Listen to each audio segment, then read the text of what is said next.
बिस्मिल्लाहिर्रहमानिर्रहीम। अस्सलाम वालेकुम नाज़रीन, लाइव पे डॉक्टर शाहिद मसूद के साथ मैं हूं नाला अली। नाज़रीन, DGISPR मेजर जनरल अहमद शरीफ साहब ने प्रेस कॉन्फ्रेंस करते हुए आज कहा कि फ़ौजी तनसीबात की सिक्योरिटी बरकरार रखने में नाकामी पर लेफ्टिनेंट जनरल समेत 3 अफसरान को नौकरी से बर्खास्त कर दिया गया है, जबकि फ़ौजी अदालतों में सिविलियन ट्रायल्स के खिलाफ दरख्वास्तों पर समाअत हुई। समाअत में वफाकी हुकूमत के एतराज़ के बाद जस्टिस मंसूर अली शाह साहब ने खुद को बेंच से अलग किया। इस समेत दिन भर जो हम मौज़ूआत रहे उन पर बात करेंगे। हमारे साथ स्टूडियो में मौजूद हैं डॉक्टर शाहिद मसूद। अस्सलाम वालेकुम डॉक्टर साहब। वालेकुम जी, आपको डॉक्टर साहब, DGISPR मेजर जनरल अहमद शरीफ साहब की जानिब से जो आज प्रेस कॉन्फ्रेंस हुई, उन्होंने फ़ौजी तनसीबात पर जो सिक्योरिटी बरकरार रखने में नाकामी की वजह से जिन अफसरान को बर्खास्त की उस हवाले से बताया, और उन्होंने ये भी बताया कि जो फ़ौजी ट्रायल्स होने जा रहे हैं 102 शरपसंदों का, उस हवाले से भी बात की। मैं इस प्रेस कॉन्फ्रेंस पर आपकी राय जानना चाहूँगी। देखिए, 2-3 बातें हैं जो इस वक्त सामने हैं। पहली बात तो ये है कि इसकी प्रेस कॉन्फ्रेंस की टाइमिंग्स जी, इसमें एक ज़ाहिर है कि एक वक्त लगा। उस वक्त के दौरान जो है वो बहुत सारे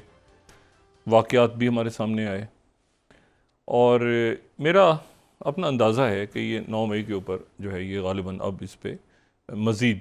बात नहीं होगी फ़ौज की तरफ से, अंदाज़ा है। और इसके बाद अब एक्शंस होंगे, यानी जो भी कुछ होगा अमल दरामद होगा उस पर। और वो अमल दरामद किस शक्ल में होता है, ज़ाहिर सी बात है कि आज सुप्रीम कोर्ट में भी इस की समाअत हो रही थी इस हवाले से, और वहाँ पर बेंच टूट गया जैसे आपने बताया।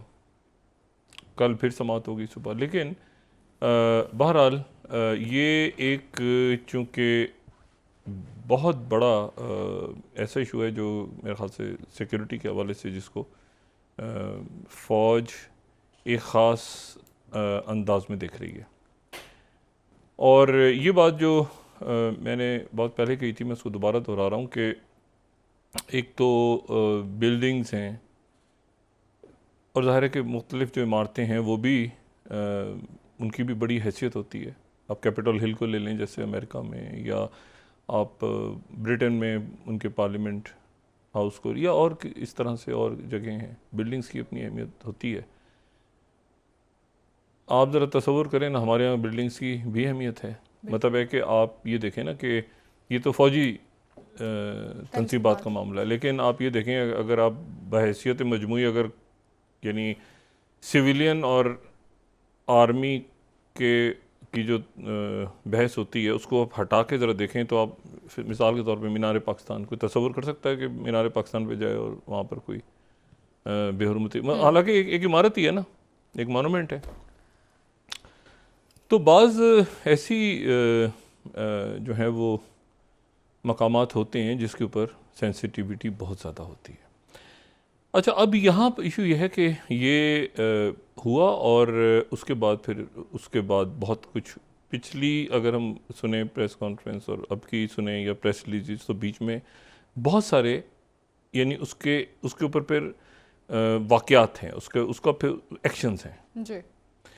तो इस प्रेस कॉन्फ्रेंस में जैसे आज ये जो सबसे अहम 2-3 बातें जो ज़ाहिर है कि सरगोशियों में तो थीं हर तरफ, लेकिन उनको एंडोर्स किया, और उसमें ये था कि जो DGISPR ने कहा कि इसमें लेफ्टिनेंट जनरल समेत 3 अफसरान को नौकरी से फारिग किया गया। अच्छा, ये मैं आपको सिर्फ ये बताऊं बात, इसमें हमेशा ये होता है कि जो गुफ्तगू है ना, वो गुफ्तगू होती है जैसे कि आज या इससे पहले भी हम सुनते भी रहे हैं, और जाहिर है कि बहुत सी इतने से भी देखा है, वो होते हैं बड़े कैलकुलेटेड किस्म के सवालात भी और जवाब भी। लेकिन आज खुले टुल्ले सवाल भी किए गए और उन्होंने जवाब भी दिए, लेकिन जहाँ पर उनको जवाब नहीं देना था उन्होंने नहीं दिया। अच्छा, ये एक पूरी दुनिया में रूटीन है, ये तमाम दुनिया में एक रूटीन होता है हमेशा। मतलब आप अगर मुझे याद है ये जब स्टार्ट हुई अफ़गान वॉर या उसके बाद इराक़ वॉर, तो ये मुश्किल तरीन काम होता था कि यहाँ सेंटकॉम के जब जब कमांडर जी। यहाँ से ऑपरेशन स्टार्ट हो रहा होता था तो उनसे किसी एक सवाल करके और कोई उसमें से इतना सा जवाब भी हम निकलवा लें, मतलब होता ही नहीं था। 2-3 दफ़ा अटेंड किया, उसके बाद मैं कहा ये तो बिल्कुल ही असल स्टोरियाँ वो होती हैं जो फिर आपको दाएं बाएं से आती हैं। यानी आप देखें ना, वाइट हाउस के तर्जुमान जो हैं, अगर आप उनसे पूछें तो वो कितनी महदूद सी गुफ्तगू करेंगे। ऐसे नहीं होता, अच्छा कुछ हो रहा है पाकिस्तान में, अच्छा कुछ चाइना भी है, मतलब वो बहुत जो है ना वो नाप तोल के हाँ, बात हमारे फॉरेन ऑफिस की तरफ से भी आप देखें जब तर्जुमान की गुफ्तगू आती है तो बहुत ही उसके कैलकुलेटेड से। इसी तरह से जो DGISPR की प्रेस कॉन्फ्रेंस है उसमें भी जहाँ जवाब उन्होंने देना था उन्होंने दिया, और दुनिया भर के सवालात आप कर लेते, जवाब वही आना था जो उन्होंने जो बात करनी थी वो कही, और जो बात नहीं करनी थी वो नहीं। लेकिन वो कहते हैं ना कि इस तरह की प्रेस कॉन्फ्रेंस में वो कहते हैं कि थोड़े को बहुत जानो। तो इसमें 2-3 बातें, एक तो 9 मई के हवाले से जो एक सानिया है उसकी दोबारा अब यादों में हमेशा रहेगा, बड़ा बदकिस्मत वाक़या था। दूसरी बात उन्होंने कही कि फ़ौज के अंदर जो है वो मुकम्मल हो गई कार्रवाई। अच्छा, मुकम्मल हो गई है तो इसमें नौकरियों से भी निकाला गया हाजिर सर्विस को, जो हाजिर सर्विस अफसरान हैं, और उसमें जो है फिर उन्होंने ये भी बताया कि मुख्तलिफ जो ऑफिसर्स रहे हैं हाई आला उहदों पे, उनके रिश्तेदार भी ज़ेर तफ्तीश हैं या उन पे मुकदमा चल रहे हैं, और एक का तो हम जानते हैं अच्छी तरह से, जो कि लाहौर में जो खातून जो हैं वो नज़रबंद हैं, गिरफ़्तार हैं, और मुसलसल जो है वो गिरफ़्तारी के प्रोसेस से गुजरी, बावजूद इसके कि उनके लिए जो है वो प्राइम मिनिस्टर हाउस भी एक मरहले पे इन्वॉल्व हो गया था कि उनको किसी तरह से रिलीफ दिलवाया जाए। और जाहिर सी बात है कि इसमें रिटायर्ड, मतलब अगर हाजिर सर्विस का जिक्र आया है तो रिटायर्ड उन्होंने फैमिलीज़ का जिक्र किया, लेकिन जाहिर है कि फैमिलीज़ के साथ साथ हम और भी तवक्को करते हैं, और ये बात है कि बहुत सारे रिटायर्ड लोग भी इसमें जो भी थे, तादाद तो नहीं पता लेकिन जितने भी हैं, तो फिर ये होता है कि ये फिर खबर आती है। मतलब इस बाकी जो चीज़ें हैं ना, मतलब कुछ चीज़ें जो हैं वो वाइट हाउस के तर्जुमान बयान करते हैं या पेंटागन के जो तर्जुमान बात करते हैं, वो बड़ी महदूद सी बात होती है, और बाकी खबर जो आती है वो आती है वाशिंगटन पोस्ट में या न्यूयॉर्क टाइम्स में, ठीक है, और या सीमोर हर्च लिखते हैं किसी जगह पे। यानी कहते हैं ना मेन स्ट्रीम मीडिया में, और तो वो एक फ़र्क हमेशा रहेगा, एक फ़र्क हमेशा। देखें, अपनी अपनी स्पेस सबकी बन रही है, यानी सोशल मीडिया की अपनी स्पेस है, जो यानी ट्विटर अकाउंट, आप यूट्यूब चैनल्स की बड़ी इंपॉर्टेंस है आजकल की दुनिया में, लेकिन वो उसकी जो कन्फर्मेशन है, यानी मैं अगर किसी को कोट करना चाहूँगा या कहीं पर भी दुनिया में आज में को, तो मैं यही कहूँगा कि ये न्यूयॉर्क टाइम्स है। मैं ये नहीं कहूँगा कि वो जो 12.5 लाख चैनल्स यूट्यूब पे लोग, मतलब हर घर में आपको पता है पूरे 7-7, 8-8 फैमिली के मेंबर जो हैं वो यूट्यूब चैनल चलाते हैं अमेरिका में, तो वो मैं ये नहीं कहूँगा कि वहाँ पे तो जो फाइनल अथॉरिटी है, या ये है कि किसी का ब्लॉग है जी, यानी कोई वेल नोन बंदा, तो उसकी जो कंफर्मेशन के लिए फिर अभी तक आपको चाहिए होता है कि ग्लोबल टाइम्स, हर बात चाइना तो नहीं करेगा, ग्लोबल टाइम्स हर बात जो है वो रशिया नहीं कहेगा आपसे, लेकिन तास को आप देख लेंगे, ठीक है, हर बात जो है वो ईरान नहीं कहेगा, लेकिन आप ईरान की ऑफिशियल जो न्यूज़ एजेंसी है उस पर कौन सा ओपिनियन है तो वो आपको ईरान की पॉलिसी, सऊदी अरेबिया, तो ये मुल्कों के जो मेन स्ट्रीम मीडिया है उसमें भी फिर अब स्टोरीज आएंगी कमिंग डेज में, आप देखेंगे, और डिटेल्स आएंगी फर्दर। लेकिन ये है कि वो इसमें एक बात तो तय हुई कि ख़ुद एहतसाबी हो रही है और बड़े आला सतह पे हो रही है। दूसरी बात यह है कि इसमें नो मर्सी, ये भी बात वाज़ेह हो गई कि बहुत आला उहदों पे मौजूद शख्सियात जो हैं, बड़े वेल कनेक्टेड शख्सियात, उनको भी इसमें नहीं स्पेयर किया जा रहा। तीसरी बात जो बड़ी इम्पॉर्टेंट है वो ये है कि जो शख्सियात दूसरी किसी पार्टी में जाके या अपने आप को बिल्कुल डिसंगेज, कुछ तो है ना जो हकीकतन डिसंगेज थे, जो कोई थे बस आउट हो गए, आउट थे उस प्रोसेस से। लेकिन कुछ शख्सियात का अगर ये ख्याल है कि वो दूसरी जमातों में जाके और वक्ती तौर पे कहीं उनको सेफ पैसेज मिल जाएगा, तो शायद वक्ती तौर पे, लेकिन कुछ दिनों के अंदर अंदर वो शख्सियात बिल्कुल जद में आ जाएंगे। और ये जो है इसमें मामलात में अब आने वाले दिनों में आपको बड़ी तेज़ी नज़र आएगी। जब तेज़ी में कह रहा हूँ तो सिर्फ मैं इसके 9 मई के हवाले से नहीं कह रहा, मैं पूरे मुल्क की का जो पॉलिटिकल एक लैंडस्केप है उसमें आपको तेज़ी नज़र आएगी। मिसाल के तौर पे जैसे ये सुप्रीम कोर्ट चाहेगी कि जल्द से जल्द, बेशतर इसके कि वो जज साहिबान छुट्टी पे चले जाएँ। आज वैसे ये अगर ना भी इतराज़ होता ना, बहरहाल हुकूमत की अपनी स्ट्रेटजी की वो बेंच टूट गया, लेकिन वो चलता भी रहता तो कोई उसके ऊपर कोई, मुझे नहीं लगता कि कोई मतलब है कि वो मतलब एक ख़ास तरफ जा रही थी अदालत ना, तो वो कोई ना कोई नतीजा उसमें से अखज़ करके सामने मारा आ जाता। लेकिन बहरहाल देखते हैं कल क्या होता है उसकी समाअत में। और उसके नतीजे में जो दुबई में मुलाकातें हो रही हैं उनमें भी तेज़ी आ गई है, यानी फ़ैसले जो है ना यानी तेज़ फैसले किए जाएं, क्योंकि हर तरफ जो है ना इस वक्त आप समझें कि एक बेचैनी है, ये एक जो कि क्या होगा, कैसे होगा। ये आज रात को या कल किसी वक्त अगर IMF के साथ एक मामला हो जाता है, क्योंकि वो जो उनकी शरह सूद बढ़ाने का मामला था, जिसके नतीजे में जो कि एक कोई मईशत का लॉन्ग टर्म नहीं होता, लेकिन उनकी सारी बातें बल्कि कुछ ज़्यादा ही बातें उन्होंने मनवाई हैं, ठीक है। और इसमें कोई शक नहीं कि इसका एक जियो पॉलिटिकल या जियो स्ट्रेटेजिक एक एंगल है, लेकिन यहाँ पर वो नहीं है। यहाँ पर इसलिए उसकी मैं वजह हो भी सकता है, उसकी वजह यह है कि यहाँ पर वो आपसे जो बात कर रहे हैं वो गलत नहीं कर रहे हैं। मतलब हो सकता है आप पे दबाव डाल रहे हो। देखिए कई जगहों पे वो अमेरिका जो है या वेस्टर्न पावर्स वो अमरीयतों को गले लगा लेती हैं, ठीक है, वो जमहूरियतों को साइड पे फेंक देती हैं उठा के। तो उनके वो अभी उन्होंने जो आपके, अब वो कह रहे हैं कि जी रिफॉर्म्स करें, अब वो कह रहे हैं कि जी खर्चा कम करें, नोइंग के जी इस वक्त अगर खर्चा कम करते हैं, अच्छा खर्चा कम भी कर सकते हैं चाहें तो, लेकिन वो खर्चा आप देखें कि वो कम नहीं हो रहा, क्योंकि उसमें सबको पैसा चाहिए, सब ने इलेक्शन लड़ना है, इतने अरब रुपया उसका, इतने अरब रुपया उसका, इतने अरब रुपया, तो वो भी नहीं हो कर पा रहे। तो उसके नतीजे जैसे तैसे करके बहरहाल उम्मीद ये है कि आज रात को या कल किसी को जो बताया जा रहा है कि वो IMF के साथ इनिशियल जो एक है स्टाफ लेवल का वो मुआहदा हो जाएगा। ये वो है जो कि पिछले साल शायद अक्टूबर में होना था, और उस वक्त हो जाता तो शायद हम इससे बहुत आगे जा चुके होते, ठीक है, ख़त्म करके हम यानी काफ़ी चीज़ों को ठीक कर चुके होते। लेकिन बहरहाल अब जो है ये मामला अब देखते हैं कि हो जाए, अल्लाह करे, जो हुकूमत की तरफ से कहा जा रहा है। लेकिन मैं जो बात आपसे कह रहा हूँ ना कि इसमें मामलात में तेज़ी आ जाएगी, तेज़ी सेंस में आ जाएगी कि अभी तक यानी जाहिर है कि इसमें नाम तो नहीं लिया, लेकिन इशारा जो है वो तहरीक इंसाफ के सरबरा और उनके रहनुमाओं की तरफ इतारों में नज़र भी आ रहा है। लेकिन यहाँ इशू ये है कि जो उन्होंने ये बताया प्रेस कॉन्फ्रेंस में कि हमारी कार्रवाई मुकम्मल हो चुकी है, यहाँ दूसरी तरफ जो कार्रवाई शुरू भी नहीं हुई,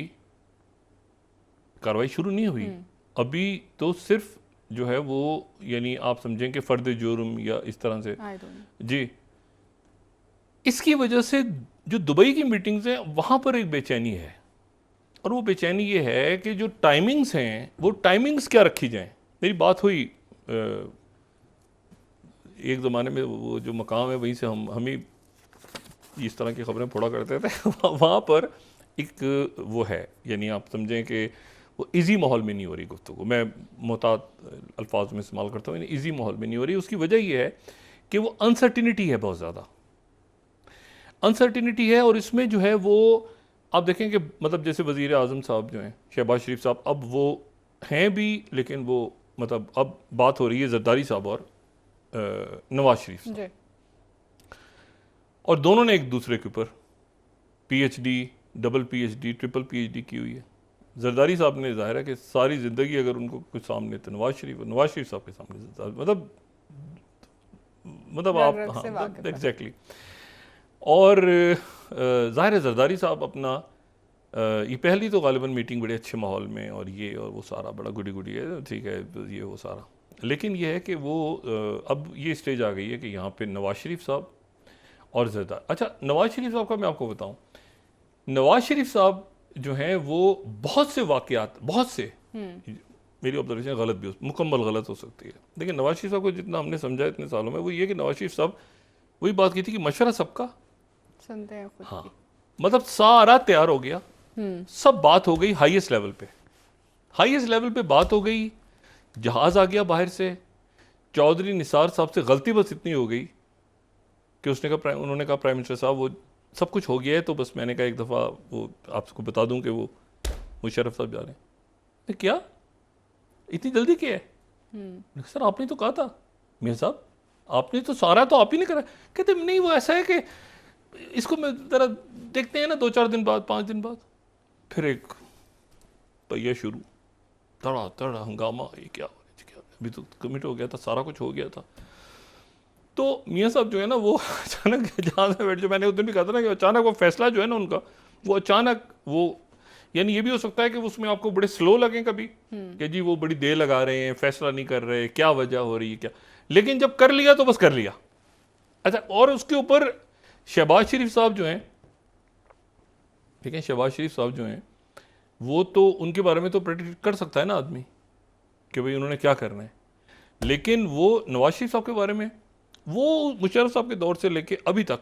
नवाज शरीफ साहब के बारे में, यानी 12 अक्टूबर से लेके प्रेडिक्शन करना बड़ा मुश्किल है कि नवाज शरीफ क्या सोच रहे हैं।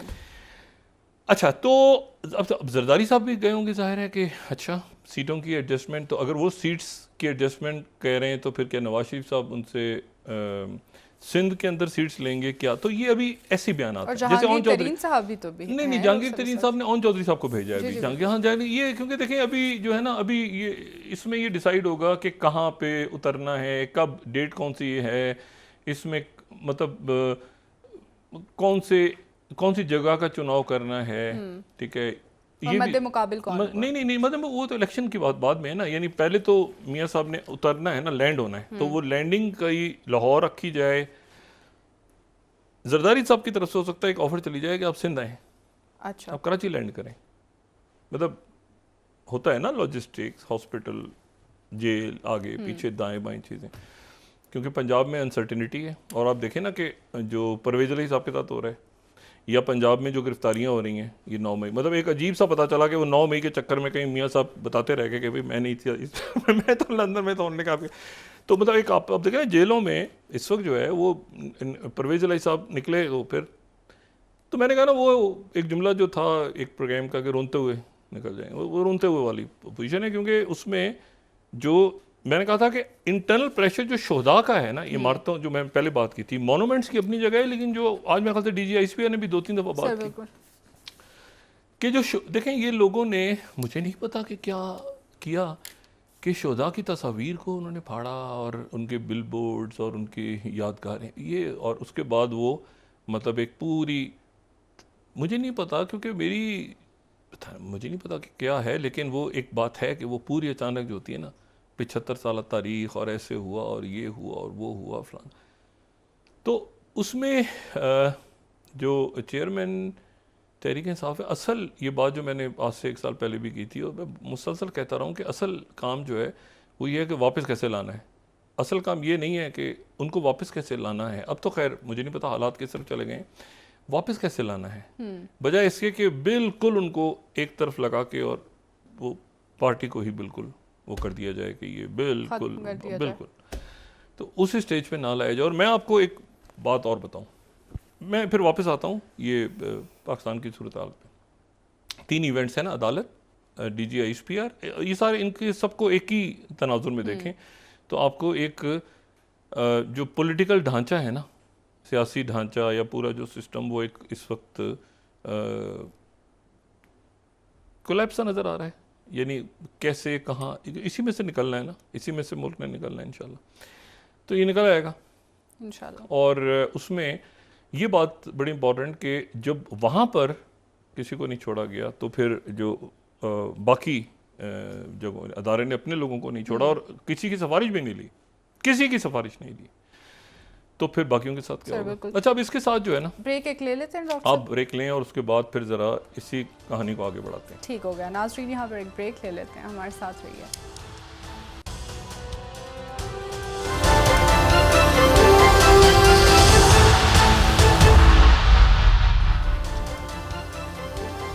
वेलकम बैक नाज़रीन। जी डॉक्टर साहब, आप बात कर रहे थे कि दुबई के अंदर जो फैसले इस वक्त हो रहे हैं ये बहुत जल्द हो रहे हैं और बहुत तेज़ी से ये फैसले तेज़ी से हो रहे हैं, क्योंकि उसकी वजह ये है कि देखें हर रोज़ तो ऐसा नहीं होगा ना कि आसिफ जरदारी साहब की तवील नशिस्त हो नवाज शरीफ साहब के साथ, और फिर उसके बाद दोबारा आज गालिबन रात को दोबारा मुलाकात हो रही है। तो अनाउंसमेंट्स हो सकता है बाद में हो, लेकिन एक मेरे ख्याल से यानी अगस्त में असेंबली डिज़ोल्व करनी है, टाइम पर करनी है, थोड़ा अर्सा पहले करनी है, यानी जो भी फैसले हैं अहम, नवाज शरीफ साहब की वापसी यकीनन उनकी क्या है उनके जहन में, जरदारी सीट एडजस्टमेंट्स आगे जो भी यानी जिस तरह से भी आगे चलना है वो मेरा ख्याल है कि फ़ैसले अब हो जाएंगे इस वक्त, और वो तेज़ी के साथ होंगे, क्योंकि यहाँ पर बहुत कुछ होने जा रहा है। तो वो चीज़ें फिर एक दूसरे के साथ जो है ना वही स्पीड इवेंट्स की होती है। मैं आपको यहाँ पे बड़ी एक अजीब व गरीब वाक़या हुआ है, और वाक़या ये हुआ है, और इतना वो अजब वाक़या है कि अभी उसकी परतें खुलेंगी आहिस्ता आहिस्ता, उसके पर्दे उठेंगे कि हुआ क्या। और हुआ ये है कि जो रशिया की तरफ से आज ऐलान किया गया है, जो टास्क हम कोट कर देते हैं 4th, कि investigation into case surrounding Prigozhin continuing. Wagner group के सरबराह के खिलाफ तहकीकात जारी हैं। अच्छा, यानी उनकी इंटेलिजेंस के ने अरेस्ट कर लिया है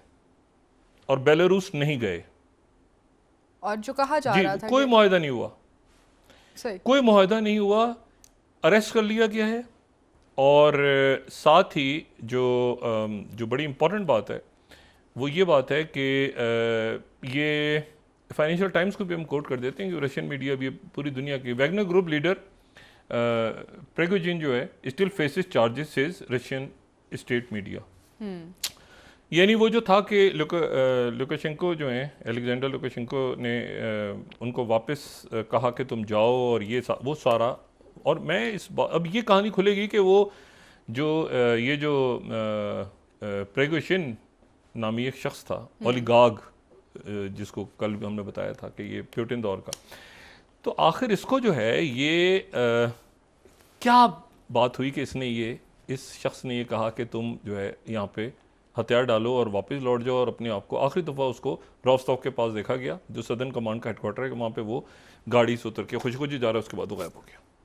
और आज ये बाकायदा अनाउंसमेंट हुई कि जी ये जो है ये बिल्कुल यानी रशिया के ही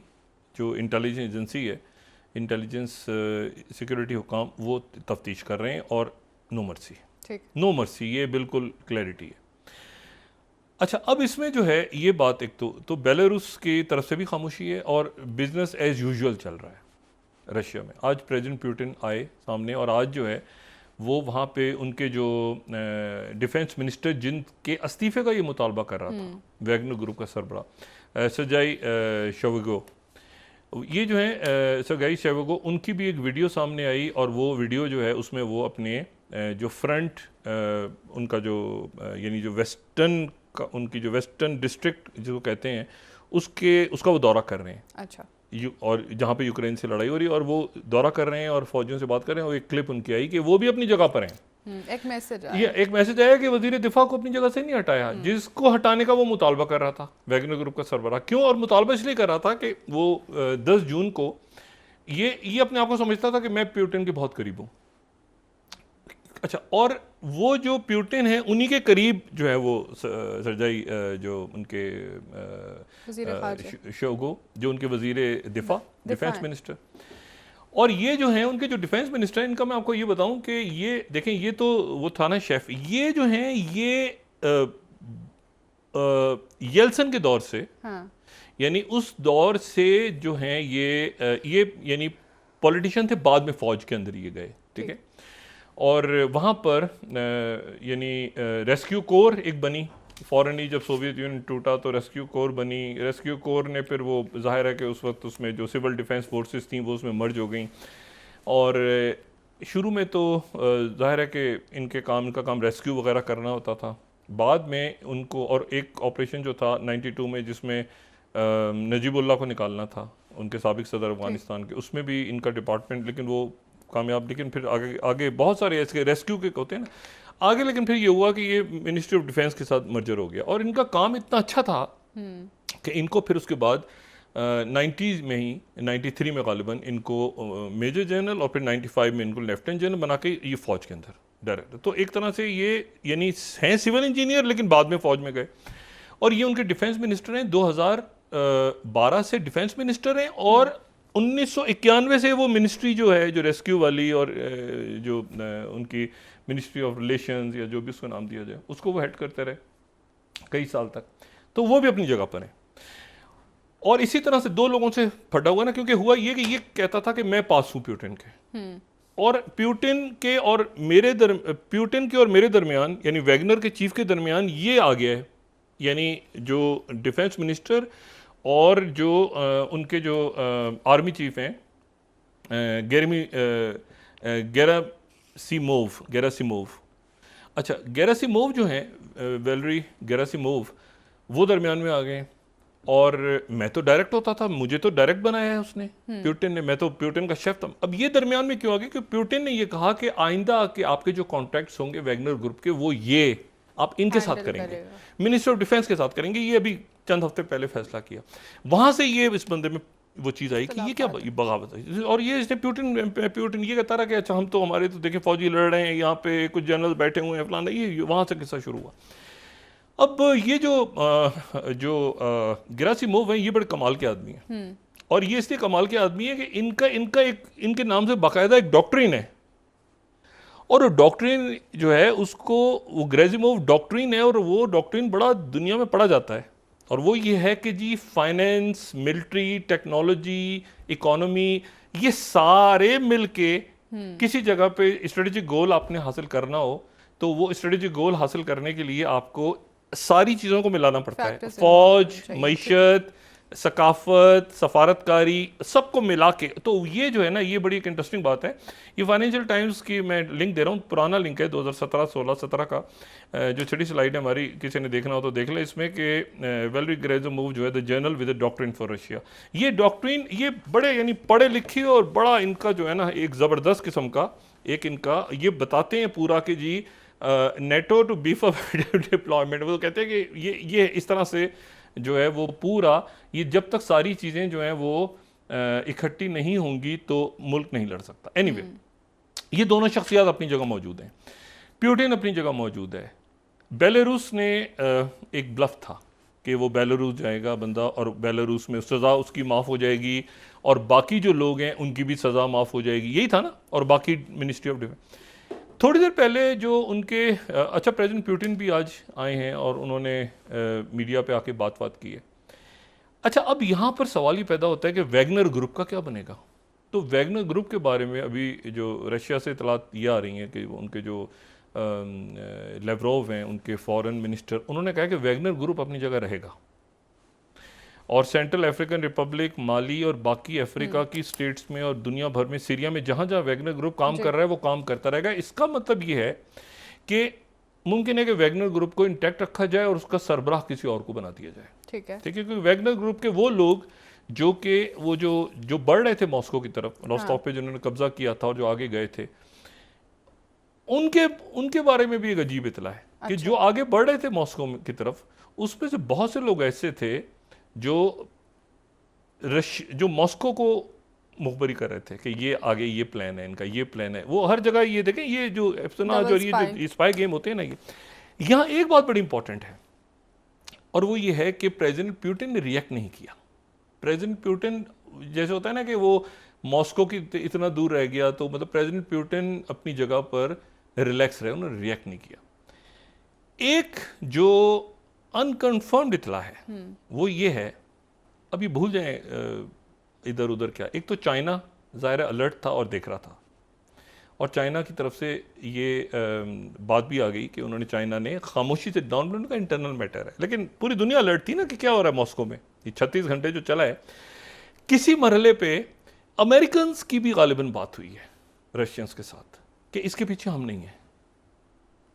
मतलब हम इसके पीछे नहीं हैं। मतलब देखिए बहुत सारी चीज़ें ऐसी होती हैं कि वो बड़ा ज़रूरी, आप जो मर्जी हो जाए